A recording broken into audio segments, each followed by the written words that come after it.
In this video, we're going to be talking about some of the basic features of the program PyMOL, which is an incredibly useful program that we're going to use in this class. You'll probably see it in other classes, and certainly if you work in a research lab, you'll probably end up using it.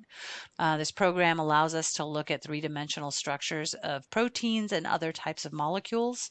It uses PDB files, and those can be readily downloaded from the internet. And in fact, this program can also be downloaded from the internet for free. And there's some links in the lab to allow you to do that on your home device if you want. In the lab, you're going to be using Mac laptop computers. I have a PC, and so my display looks a little bit different than what you'll see in the lab.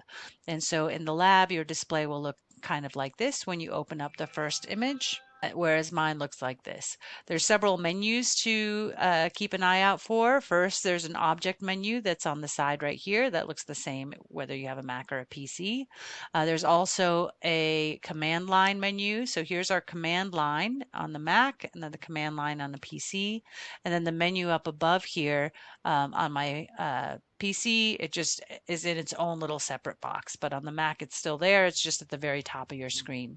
And then there's also a menu to the left over, or to the right over here, which is kind of the same for both of these.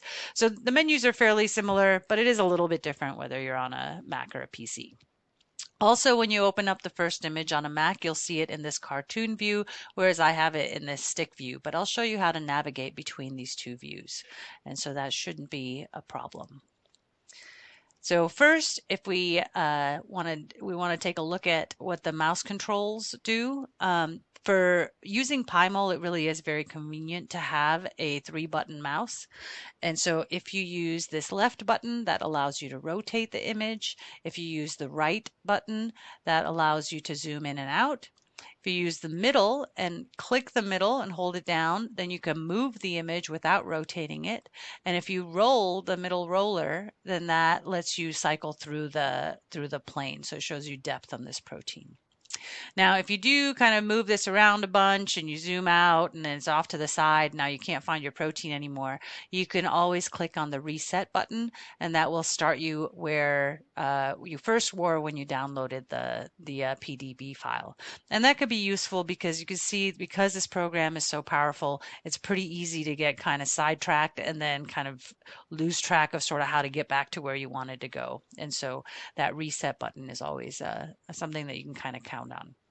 So first, if we look at the menu at the top here, which on the Mac will be at the very top of the screen, you can see that there's a display menu that has a bunch of stuff in it, but we can maybe look at this background feature. You can change the color of the background. So let's say we want to change it to white. It looks like that. Doesn't look that great, so we'll just go ahead and turn it back to black, but there's some other options as well. Then we could also use the display menu to look at the sequence of our protein that we're looking at here. And so now we can see the sequence along the top of this window. There's a shortcut for that as well, which is this little S right here. So if you click on that S, that also shows or hides the sequence. And there's a slider bar so you can see the entire sequence. In this case, well, in all cases for PyMOL, it's going to show you the 1-letter designation for each amino acid. And these O's right here represent the oxygens in water molecules that are also a part of these PDB files. One of the first things you're going to be asked to do is to highlight some residues in this protein, and the ones that we want you to highlight are prolines. And so, I mean, I guess you could go through and try to find the prolines on this sequence, and you could highlight them by just clicking on them, but that would be pretty difficult. You could also just come up to this sequence, and we know the 1-letter designation for proline is P, and so here's one right here. There's 4 in total, and 2 in each of these little subunits. So there's the first 2, and here is the other 2. There we go. We've highlighted the prolines. The lab is actually going to ask you which residues those prolines were. And so this first one is 6, and then it'll let you figure out what the other ones are when you go through this in lab. Okay, so Next, what we want to do is take a look at the action menu. So that's this guy right here. This allows us to dictate what we're going to see on the screen. And so all is everything on the screen. If you click on this, you'll see that everything disappears. If you click back on it, then it'll reappear. This 1Y9B, that's actually the file that we use to get this image. So that is the file for the image. If we click on that, everything disappears as well. And that's because, that's the only thing that's on our screen right now. If you had multiple things open, then you could potentially all would give you a different outcome than the 1Y9B selection. And then the prolines that we selected are this little, are under this selected sort of button. And so if we want to keep our prolines, but then select something else, one of the things that we might want to do is rename this selection to something that makes a little bit more sense. And we could do that using these action buttons. And so the action buttons, there's action first, then there's show, hide, then label, and color. And so each of these have different features that you could use to modify the image you're looking at. And so in this case, we're going to go to action. We're going to go to rename selection, and then that pops up on the screen here. I'm going to delete the SELE and type in PRO4 and then enter. And now our selection is Pro 4. Now, one thing to keep in mind that if you start selecting more stuff while you have Pro 4 selected, it'll actually change that whole selection, right? So if we want to select something new, then what we want to do first is actually deselect this. And now we could select new stuff and we get a new selection. And so that's just something to keep in mind, that if you find that your Pro 4 no longer only has 4 prolines but has a bunch of other stuff in there selected as well, it's probably because you had it selected while you were making additional selections.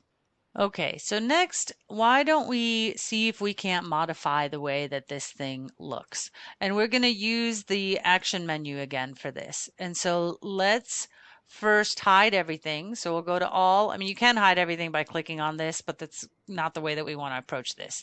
What we want to do is use the hide and then everything button. And now, whether this is selected or not, everything's hidden. Then we want to show this as cartoon. Now on the Mac, it was already a cartoon, so when you do this, it'll probably just look the same as it did before. But I mean, there's other options that you could choose instead of cartoon. But for right now, let's just do cartoon. Then there's a question about what type of secondary structure this is, which I'll let you answer as well in lab. All right, let's select our proline residues.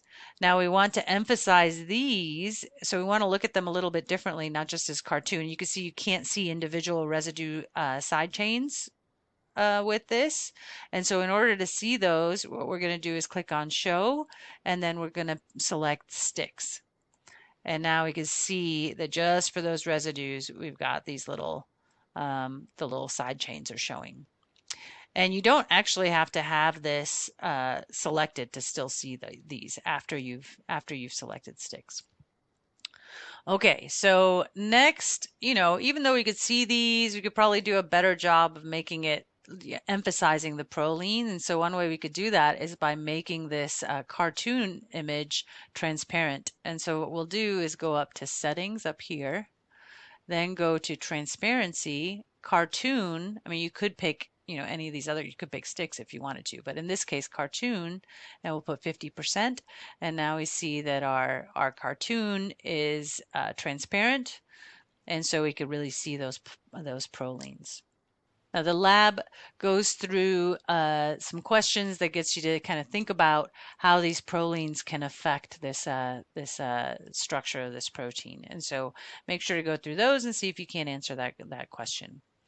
All right, now let's take a closer look at the alpha helical structure. So we just want to focus on one alpha helix, and so we're going to select residues 13 through 28. Now again, you could do that from the image, but that would be super hard. So really the easiest way to do this is to select that from our sequence bar. And again, we want to make sure that our proline is deselected, because if we have it selected, then we're just going to add to our proline selection, and that's not what we want to do. So now we have our new selection, and we want to go 13, this is 11, 12, 13 to 28, that's 6, 7, 8. Okay, and we want to rename this alpha. And so remember to rename, we go to Action, Rename, and then we delete what's there and put in alpha and enter. All right, so now we have alpha. Now we want to look at just that one helix, and so we go back to all, hide everything. Then we can go to alpha, show cartoon. All right, then we also want to see the residues here, so we show sticks. And remember, the cartoon is actually still transparent. The sticks are not transparent because we didn't make that selection for the sticks. Now, another thing, this is a little bit annoying because even though we're only looking at this helix, the center of rotation is still in the middle of that protein. And so that can be a little bit annoying if we're trying to just focus on this helix. And so another thing that we can do is actually center our image on our selection. And so we do that by going to Action and then Center. And now this guy is centered on this helix. The rest of the protein is still there. It's hidden, but it's still there. But now we're rotating just around our little helix. Next, what we want to do is see if we can't add some polar contacts, so some hydrogen bonds in here. And maybe we'll zoom in a little bit. If you remember, zoom in is the right mouse button, and you drag and that'll zoom it in. In order to look at polar contacts, we will go to All. Then you want to go to Find Polar Contacts, and we want just intra main chain. So it's just going to show us the polar contacts for the backbone of this part of the peptide. Now we want to orient this molecule. Let's say we had it like this, for example. We want to orient it so that it looks like what's in our lab. And so you want to, I don't know, I already did it, so it makes it look like it's easy. But let's say it's, you have it like this. You're just going to rotate it and flip it until you've got this residue, this lysine, pointing upwards. Okay, so now we've got it pointed the way that it tells us to point it. And now we want to zoom in on this residue. And so again, we use that right click button to zoom in. We could also center it if we want by doing the middle button click to center it. Now we want to take a closer look at the hydrogen bonds that are made between this residue and other residues within this helix. And so first, what it asks us to do is to find the hydrogen bond acceptor for this residue. So here's our R group. Then here is the hydrogen bond donor, that's the nitrogen. Hydrogen isn't pictured in this type of illustration, but it would be right over here. And then on this side, we have our carbon, which is double bound to oxygen here, and that is our hydrogen bond acceptor in this case. And we want to figure out then which residue is this thing, hydrogen bound to. And so we could do that by just clicking. So we see the hydrogen bond goes to this nitrogen here, and then that's the residue that it's bound to. And so now what we want to do is see whether this spacing between these two, so if I select our initial guy and the guy that we just selected, whether that conforms to the n+4 rule. And so you could do this by actually by looking at the structure and counting the residues within the helix itself. Might actually be a lot easier to just look up at the sequence and see how far apart these guys are from one another. And so we'll let you determine that. Then we're going to unselect this guy, and we want to look at the hydrogen bond donor for this residue and see if it conforms to that spacing that we've talked about. And so in this case, the hydrogen bond is to this guy. And now we could look that both of these residues are highlighted. We could see whether that conforms to the spacing that we discussed. Okay, now we're asked to look at all of the hydrogen bonds within this structure, and really the reason that we want to do this is basically to get some appreciation for whether the hydrogen bonds that helps to maintain this structure are are are mostly within that backbone, or if there's any that are kind of coming from those side chains. So how we would do this is we'd go back up to action, then we'll go over here to find polar contacts, and then within the selection, so this will show us all of the polar contacts. And you can see that it looks basically the same. Like there's like one more over here somewhere. I think there's another one somewhere else, but there hasn't been there isn't too much of a change. So there aren't any additional contacts from what we see actually within that backbone. And so there's a question or two about that before we move on. Okay, so the next thing that we want to do is look at some beta sheets. And so in order to do this, we're going to have to look at the whole protein once again.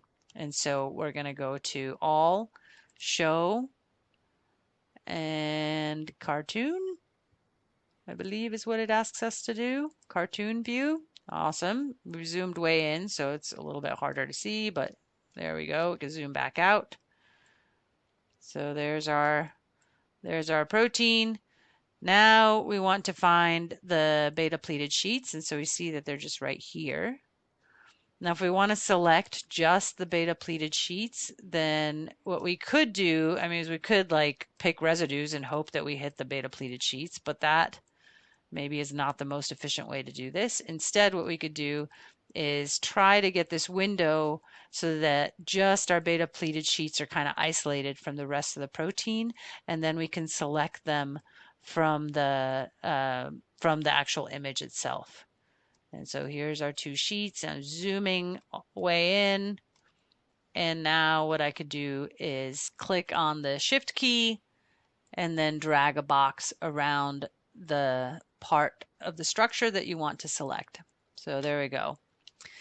And then now we can actually use the sequence bar up above to kind of see whether we have everything, you know, or whether we have like a continuous sequence. So here's one of our beta sheets is right here, and then we see that there's another one over here.